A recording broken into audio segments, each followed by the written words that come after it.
As a practicing Catholic, can I go? This person is getting married to this person. I was invited. May I attend the wedding? Hi, my name is Father Mike Schmitz, and this is Ascension Presents. The best answer I've ever read is from a priest named Father Francis Hoffman or Father Rocky Hoffman. I think it's on a website called Simply Catholic. And when people write to me, this is the answer I send them. I just copy and paste. And actually, it's kind of funny because his first 2 points is, 1, you never have to attend a wedding. Number 2 is, can I attend the wedding? Yeah, if it's a real marriage, then you may go. I recognize that the cry of the heart is, oh my gosh, I'm so sad. Either I've done this in the past or I'm hoping to do this in the future.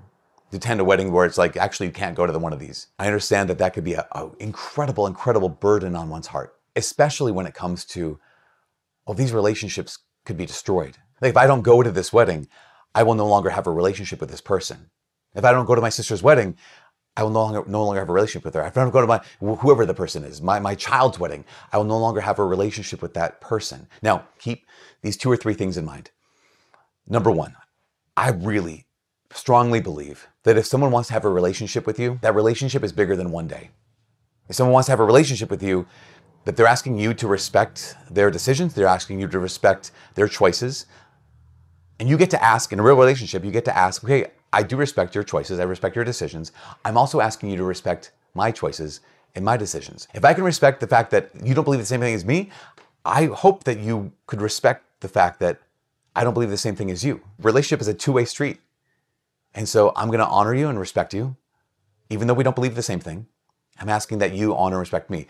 Our relationship is bigger than one day. It's up to the both of you whether you're going to keep each other in each other's lives. I think that's really important to understand and just to lean into that. Now, why is this question even burning on all of our hearts? We're stuck between 2 things, Christ and our culture. That here is the teachings of Jesus Christ, who is God himself. If you distill Christ's teaching, you would say that marriage is always and only between one man and one woman for life. Jesus further said these really difficult truths in like Matthew 19, where he says, if someone divorces their spouse and marries another, they're committing adultery.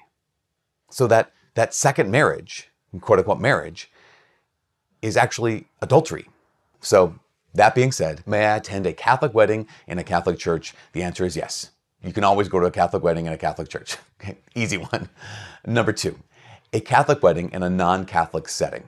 So you have 2 Catholics or one Catholic and one non-Catholic Christian. People are going to want to get married on the beach or wherever they want to get married. So the bishop can say, yep, you have permission. You can have a Catholic wedding in that non-Catholic setting, or no. If the local bishop has given them a dispensation for that, they may get married and you may attend. Right? That's a valid wedding. If they have that dispensation from their bishop, then we're assuming that they're free to marry. So they're not previously married and divorced without an annulment. They are free to marry. There's no other objections, no other obstacles to them getting married. That would be a valid Catholic sacrament, valid Catholic wedding you may attend. Also, along those same lines, if this is a non-Catholic wedding of 2 non-Catholics, you can go. So you have a Lutheran and a Methodist are getting married on the beach. You can go to that wedding. Provided if they have communion, we don't receive communion. We only receive communion in the Catholic Church. So keep that in mind. Scenario number 3, a non-canonical wedding of a Catholic. So what that means is here is a Catholic or 2 Catholics who are not getting married in the Catholic Church and they don't have the dispensation from their bishop to have that Catholic as a Catholic wedding or as a Catholic sacrament.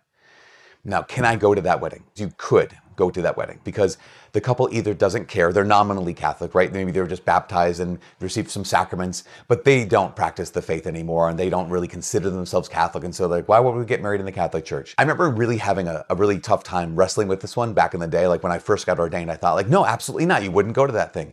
And then I realized there's an aspect where, again, ignorance or indifference, that sense of they might not know any better. That's the ignorance part. Or, you know what? I was raised Catholic and I don't care. That's the indifference part. And so even though they were, raised Catholic and baptized Catholic and all those kind of things, they never embraced their own Catholic faith. It's not going to be a valid wedding. It's not a sacramental wedding if this is between a Catholic and a non-Catholic or between 2 Catholics and they don't have the dispensation. But you could, as their guest, attend that wedding with reservations. Because they can remedy that. They can actually appeal to the bishop. They can appeal through their pastor to have that wedding, what they call sanated. Sanation is a term for healing. They could have that wedding that some people say they could still have their marriage blessed, like that kind of thing. There's still hope there. And so to attend that wedding would not be necessarily, you wouldn't necessarily be sinning. You could choose to do that, especially again, if like, they're nominally Catholic and they never embrace their faith and they're just like kind of living their lives. You could go to that wedding. Now, on the same note, if those two individuals are not Catholic, that wedding is considered valid. They're two Baptists or, whatever combination of non-Catholic Christian. If they get married, we as Catholics consider that wedding to be a valid sacrament, even if they're not going to call it a sacrament. Okay, scenario number 4, the remarriage of a divorced person without an annulment. This could be a divorced Catholic without an annulment. This could be, again, those two Baptists, they got married. The Catholic perspective on that is that was a sacrament. The Catholic perspective was that if you two Baptists, however you got married, that was valid. If they get divorced and try to marry someone else, that is the remarriage of a divorced person without an annulment. Almost every case, we may not attend that wedding. As Jesus himself said, again, remember Matthew 19, as Jesus himself said, if you divorce your spouse and marry another, you're committing adultery. That second wedding would be a wedding celebrating essentially, even if someone's thinking this way, my mind might not be in that place, my heart might not be in that place, but it is a wedding that is formalizing adultery in Jesus' own words. And so we have to take Christ's words as they are. You have to take his teaching as it is. And so Catholics may not attend the remarriage or attempted remarriage of a divorced person without an annulment. At the same time, Father Rocky notes in his article that there are some wise and prudent priests who have offered an alternative to this using the principle of double effect. And if you're interested, go to Simply Catholic and find Father Rocky's article where he has a little paragraph on that. The 5th scenario is the attempted marriage of two individuals of the same sex. This is an action that goes against canon law and it goes against natural law. It's not remediable, right? So the person marrying outside the church who can like have their marriage blessed later on, it's not remediable. Therefore, there's no circumstances in which a Catholic may attend the attempted wedding of two individuals of the same sex. I can't make it to this wedding because we don't share the same beliefs. I don't believe that this is an actual wedding. Or I don't believe in divorce and remarriage because of Jesus. But here's the last piece. Jesus, in Luke chapter 12, he even says this. He says, I did not come to bring peace. I came to bring the sword. And I remember thinking like, what are you talking about? He said, from now on, father will be divided against son and son against father, mother against daughter and daughter against mother, mother-in-law against daughter-in-law and daughter-in-law against mother-in-law. I remember thinking like, that's crazy.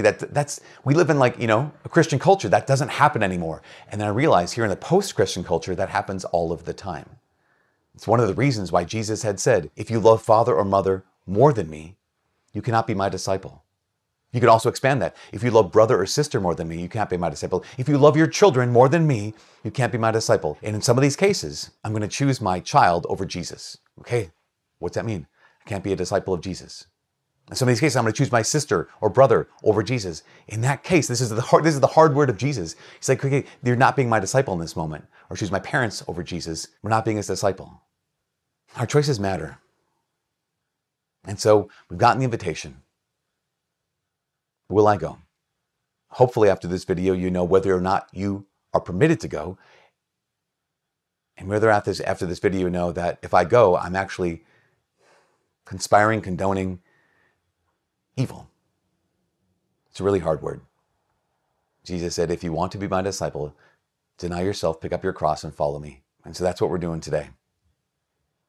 And because we follow after Jesus, because we deny ourselves, because we pick up our cross, there are some places we have to go. And because we're following Jesus, there's some places we may not go. And these might be some of them. Anyways, from all of us here at Ascension Presents, my name is Father Mike. God bless.